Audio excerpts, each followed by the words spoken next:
Monsieur le député de Terrebonne. Merci, Monsieur le Président. Le 6 juillet 2015, le ministre de l'Environnement signait de sa blanche main un document dans lequel il reconnaissait que le projet de développement immobilier dans le boisé des Hirondelles de Saint-Bruno risquait, et je cite, de sévèrement dégrader le milieu naturel qui renferme entre autres une plante extrêmement rare, Monsieur le Président, menacée et en voie de disparition. La population de Saint-Bruno est contre ce développement immobilier.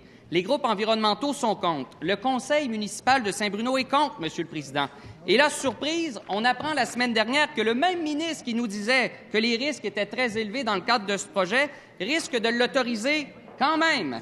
Coïncidence, Monsieur le Président, on apprend également que le promoteur de ce projet, c'est Paul J. Massicotte, un sénateur libéral nommé par Jean Chrétien. Méchant hasard. Monsieur le Président, le rôle du ministre de l'Environnement, c'est de défendre les milieux naturels et les espèces menacées. Dans ce dossier, on veut savoir ce que va faire le ministre. Est-ce qu'il va défendre le patrimoine naturel ou défendre le patrimoine libéral, Monsieur le Président? S'il vous plaît. Monsieur le ministre de l'Environnement. Merci, Monsieur le Président. Je suis ravi de voir que le député de Terrebonne ainsi que sa formation politique s'intéresse à ce dossier, parce que nous, ça fait depuis septembre 2014, lorsque j'ai signé un avis préalable d'ordonnance, parce que justement, le projet du boisé des Hirondelles soulevait plusieurs questions et j'ai décidé, justement, l'année dernière, d'assujettir ce projet-là à une autorisation ministérielle en vertu de la loi sur la conservation du patrimoine naturel. Donc, nous, justement, parce que le projet soulevait des questions sérieuses, nous avons décidé de jeter un coup d'œil beaucoup plus sérieux. Et non seulement cela, Monsieur le Président, nous sommes en train, justement, d'étudier les modifications qui ont été soumises par le promoteur suite à cet avis d'assujettissement. Nous attendons de faire une analyse complète basée sur la science, sur le respect de la loi sur la conservation du patrimoine naturel. Et si le député de Terrebonne a des preuves concrètes qu'une décision a été prise dans ce dossier-là, je l'invite à déposer immédiatement. Merci, Monsieur le Président. Premier complémentaire, Monsieur le député de Terrebonne. Monsieur le Président, le ministre laisse la porte grande ouverte au développement immobilier dans ce secteur naturel de Saint-Bruno.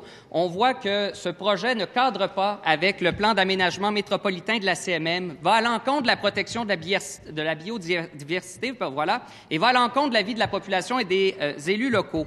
Le ministre est en train d'autoriser un projet qui est indéfendable, un projet libéral, Monsieur le Président.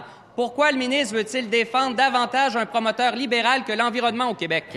Monsieur le ministre de l'Environnement. Monsieur le Président, on voit que c'est tout nouveau pour le député de parler de biodiversité, mais il faut comprendre, Monsieur le Président.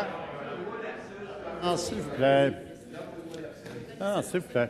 Monsieur le ministre de l'Environnement. Monsieur le Président, si ce dossier-là, et c'est si important que ça pour le Parti québécois, pourquoi pendant 10 heures d'études de crédit, le Parti québécois n'a pas posé une seule question sur ce projet-là? Ensuite de ça, Monsieur le Président, je vais vous dire, nous, on va étudier le projet à fond, on va faire une analyse scientifique, il n'y a aucune décision qui a été prise sur le dossier. Encore une fois, j'invite le député à déposer quoi que ce soit qui dit qu'une décision a été prise sur le dossier, Monsieur le Président. Deuxième complémentaire, Monsieur le député de Terrebonne. Monsieur le Président, il aurait fallu que j'aille 100 heures pour réussir à poser mes questions sur l'ensemble des projets environnementaux qui vont mal au Québec depuis l'arrivée de ce ministre.